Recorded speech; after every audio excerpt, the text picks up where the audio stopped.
بس رمضان کی سب سے بڑی تیاری کیا ہے کہ اپنے دلوں کو صاف کر لو پہلے سے، کہ جس دل میں نفرت ہو، بغض ہو، کسی کے لیے غصہ ہو، کسی کے لیے کیا کیا جذبے ہوں، دل صاف کرنا۔ ہمارے گھروں میں روزانہ جھاڑو ہوتا ہے، یہاں مدرسے میں روزانہ صفائی ہوتی کہ نہیں ہوتی؟ کیونکہ دنیا کی اصل گندگی ہے تو جھاڑو ہاتھ سے نہیں چھوٹ سکتا۔ حرم شریف میں دیکھا کیسے چاروں طرف خدام پھر رہے ہوتے ہیں برش لے کر، تو دل پہ غبار ایسے آتا ہے جیسے صحن میں غبار آتا ہے، دل پہ گندگی ایسے آتی ہے جیسے صحن میں آتی ہے۔ تو ہم نے نظام بنایا ہوا ہے، لوگ مقرر ہیں وہ روزانہ جھاڑو دیتے ہیں۔ تمہارا دل ایک آنگن ہے، ایک صحن ہے، اس میں بغض، نفرت، حسد، پتہ نہیں کیا کیا گندگیاں آئیں گی اور آتی رہیں گی۔ بچوں ایک کام کرو، جھاڑو پکڑ لو، صاف کرو۔ یا اللہ معاملہ تجھ سے کرنا ہے، لوگوں سے نہیں۔ کسی نے برا کہا، کسی نے غیبت کی، کسی نے گالی دی، کسی نے دھکا دیا، کسی نے حق مارا، کسی نے کچھ کیا، یا اللہ تیرے سپرد میں نے اپنے دل کو سب سے صاف کیا، میں نے اپنے دل کو سب سے صاف کیا۔ یہ اتنی بڑی عبادت ہے کہ بڑے بڑے نفلوں والے، تہجد والے، حج عمرے روزے والے تمہیں نہیں پکڑ سکیں گے، کیونکہ اس کا کرنے والا دنیا میں کوئی نہیں۔ نفل پڑھنے والے تو بے شمار ہیں، عمرے کرنے والے بے شمار ہیں، علماء بے شمار ہیں، حاجی بے شمار ہیں، سخاوت کرنے والے بے شمار ہیں، لیکن اس ٹکڑے کو صاف کرنے والا لاکھوں میں ایک بھی نہیں ہے۔ مشکل کام ہے، آپ یہ سیکھ لیں، صاف کرو، صاف کرو، صاف کرو۔ یہ رمضان کی سب سے بڑی تیاری اور علم کو حاصل کرنے کی سب سے بڑی چابی ہے کہ اپنے دل کو کھلا کر لو۔ کوئی چیز خالی ہوگی تو کچھ آئے گا۔ جس دل میں بغض بھرا ہو، نفرت بھری ہو، حسد بھرا ہو، کینہ بھرا ہو، اس میں خاک آئے گا، اس میں تو علم کی ایک کرن بھی نہیں آئے گی۔ اس زبان سے چاہے جتنے مرضی موتی بکھیرے، دل اس کا اندھا ہوگا۔ لا تعمى الابصار ولكن تعمى القلوب التي في الصدور۔ یہ آنکھوں سے اندھے نہیں، دل سے اندھے ہیں۔ تو بچوں اپنے دل کو صاف کرنا سیکھو۔ وہ کتنی مشہور حدیث ہے، آپ نے کہا اس دروازے سے ایک جنتی آ رہا ہے، تو ایک انصاری صحابی داخل ہوئے، جوتا ہاتھ میں، داڑھی میں وضو کا پانی۔ اگلے دن اس دروازے سے ایک جنتی آ رہا ہے، تو ایک صحابی آئے، ہاتھ میں جوتا، داڑھی میں وضو کا پانی، وہی صحابی۔ اگلے دن اس دروازے سے ایک جنتی آ رہا ہے، تو وہی صحابی 3 دن جنت کی بشارت لی انہوں نے۔ اس صحابہ کی جماعت میں ایک شخص ہیں جن کا نام ہے عبداللہ بن عمرو بن عاص۔ ان سے بڑا عبادت گزار صحابہ میں کوئی نہیں تھا، نہ سابقین میں نہ متاخرین میں، نہ پہلوں میں نہ بعد والوں میں۔ ان کی عبادت کیا تھی؟ ساری رات جاگنا، سارے دن کا روزہ، اور ایک ختم قرآن صبح سے شام تک۔ اتنی اللہ نے طاقت دی تھی۔ پھر وہ غلوب والی بات آ گئی، ایکسٹریم ہونے والی بات آ گئی۔ ان کی شادی والی رات حجلہ عروسی میں داخل ہو رہے ہیں، دلہن کے کمرے میں داخل ہو رہے ہیں، اور مصلی بچھا کے اللہ اکبر، اور دے نفل تے نفل، دے نفل تے نفل۔ تو ان کی بیگم نے دیکھا تو وہ بھی خیر کا زمانہ تھا، انہوں نے بھی وضو کیا اور پیچھے مصلی بچھا کے وہ بھی فجر تک نفل پڑھتے رہے۔ صبح ہوئی تو حضرت عمرو بن عاص رضی اللہ عنہ نے پوچھا، بیٹی رات کیسی گزری؟ کہا جی ماشاءاللہ آپ کے بیٹے تو بڑے عبادت گزار ہیں، ساری رات نفلوں میں ہی گزری۔ تو وہ ان کو شکایت کر دی۔ حضرت عمرو بن عاص کو اتنا غصہ چڑھا، بیٹے کو تو کچھ نہیں کہا، کتنی حکمت کی بات ہے، سیدھے گئے اللہ کے نبی کے پاس، یا رسول اللہ یہ عبداللہ دیکھیں کیسا نادان ہے، اس کی شادی کی ساری رات نفل پڑھتا رہا۔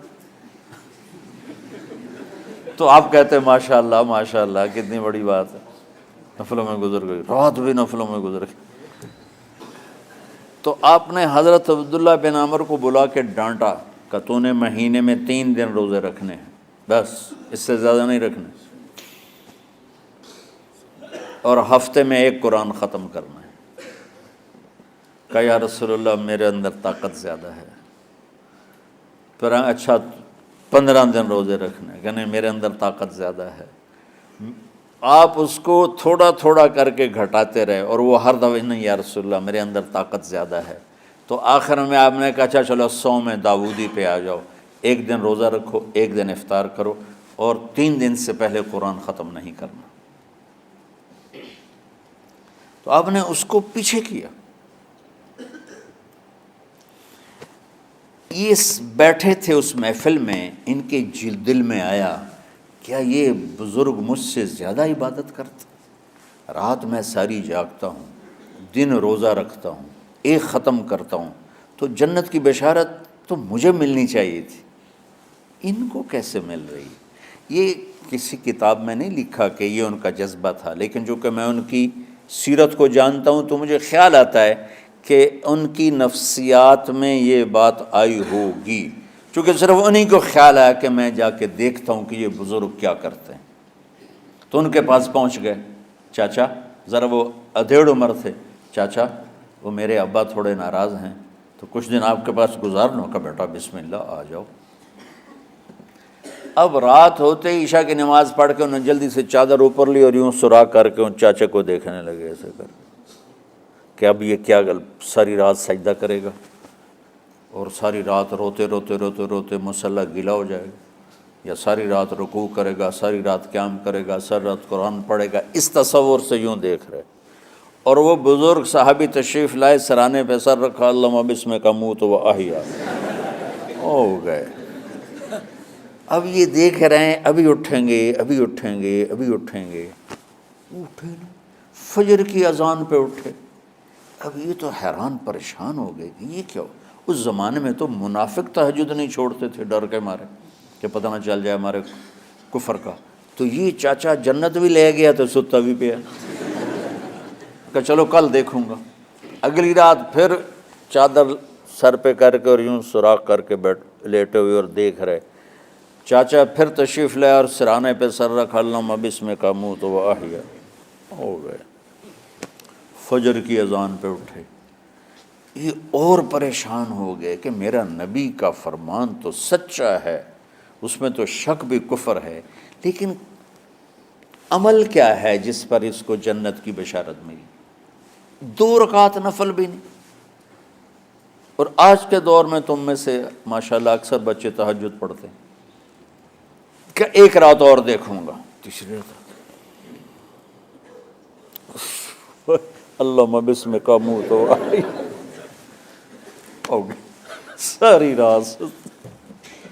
تو تیسری رات پھٹ پڑے عبداللہ بن عمر، کہنے لگے چاچا میری ابا سے کوئی لڑائی نہیں تھی، 3 دن میں تیرے بارے میں سنتا رہا، جنتی جنتی جنتی۔ میں دیکھنے آیا تھا کہ آپ کیا کرتے ہیں، آپ تو کچھ بھی نہیں کرتے ہو، ساری رات سوتے رہتے ہو، اب کیا کرتے ہو؟ انہوں نے کہا بیٹا یہی ہے جو تم نے دیکھا ہے۔ اب ان کو سمجھ میں نہیں آ رہا کہ یہ جوڑ کیسے بٹھاؤں، ادھر جنت کی بشارت، ادھر ساری رات خراٹے، اب یہ اس میں جوڑ کیسے بٹھاؤں، کیونکہ نبی کی بات تو غلط ہو نہیں سکتی۔ تو اب وہ نا ایسے نا بڑے بے دل سے ہو کر واپس مڑے، پتہ نہیں کی چکر ہوئے گی کوئی گل۔ جب وہ دروازے تک پہنچے تو کہنے لگے بیٹا ادھر آنا، واپس آ گئے۔ کہا اب میں تمہیں اصل راز کی بات بتاتا ہوں۔ کہا کیا ہے کیا ہے؟ تو یہاں ہاتھ رکھا، کہا یہ جو دل ہے نا اس میں کسی انسان کی نفرت نہیں۔